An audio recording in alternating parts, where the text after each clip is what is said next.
ఇగో ఛాతి మీద మాజీ మంత్రి నిరంజన్ రెడ్డి సారు బొమ్మనేసుకున్నాడు చూసిండ్రా. గీనే సావంచుల దాకా పోయి బయటపడ్డది. ఇంకో రకంగా చెప్పాలంటే సావు నోట్ల తలకాయ పెట్టి బయటికచ్చిందని చెప్పొచ్చు. వనపర్తి జిల్లాలున్న తైలం రమేష్ అనే గీనకు మాజీ మంత్రి నిరంజన్ రెడ్డి సార్ అంటే మస్తు పాయరమట.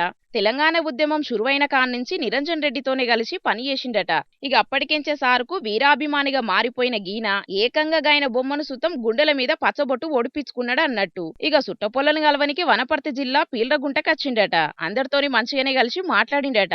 అందర్యాకం ఒక్క కాన్నే కూసొని బువ్వ కూడా తిన్నారట. మరి గింతల్నే ఏమైందో ఏందో తెలియదు గాని ఉన్నట్టుండి స్పృహ తప్పిపోయిందట.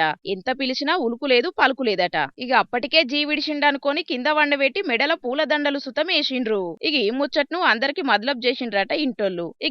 అక్కడ వెళ్ళి దండేసి నివాళులు అర్పించిన తర్వాత ఒక 2 నిమిషాలకు ఆయన కడుపు దిక్కు సార్ చూస్తే ఆ కడుపు ఏందో అటు ఇటు ఇట్లా ఊగినట్టు అనిపిస్తే కొంచెం ఎందుకు డౌట్ వచ్చి చూడండి అని పక్క వాళ్ళకి చెప్తే సార్ అవును సార్ కొంచెం శ్వాస ఆడుతున్నట్టు అనిపిస్తుంది అని తెలియజేస్తే రమేష్ అని నిరంజన్ రెడ్డి గారు గట్టిగా 2-3 సార్లు అడిగితే కళ్ళు ఇట్లా చెమరించినట్టు చేయడంతో ఆయన బతికే ఉండడాన్ని అందరూ అక్కడ గుర్తించి ఇమీడియట్లీ దండలు తీపిచ్చి సివిల్ హాస్పిటల్ కు పంపడం జరిగింది. ఈ ముచ్చట తెలుసుకున్న మాజీ మంత్రి నిరంజన్ రెడ్డి సార్ ఆడికి పోయి రమేష్ ను పిలిచే వరకు మొస తీసుకుంటా మెసిలిండట. ఇక ఎంబటగిన చనిపోలేదని చెప్పి దవాఖానలకు దొలకపోయే వరకు డాక్టర్లు ట్రీట్మెంట్ కి ఎత్తున్నారట. ఇక ఇప్పుడైతే పానానికి ఎసొంటి ప్రమాదం లేదు, మంచిగానే ఉండడని చెప్పిండ్రట డాక్టర్లు. కానీ మొత్తానికి నిరంజన్ రెడ్డి సార్ గనక అభిమాని ఆఖరి సూపుల కోసం పోకపోయేదుంటే గిన పరిస్థితి ఎట్లుండునో ఏమో గాని మొత్తానికి నిరంజన్ రెడ్డి మీదున్న అభిమానమే సార్ను వాడికి రప్పించింది. ఆయన పానాలు ఓలేదని గుర్తించి ఆయన పానాలను కాపాడిందని అనబట్టిండ్రు ఆడున్న పబ్లిక్ కొందరు.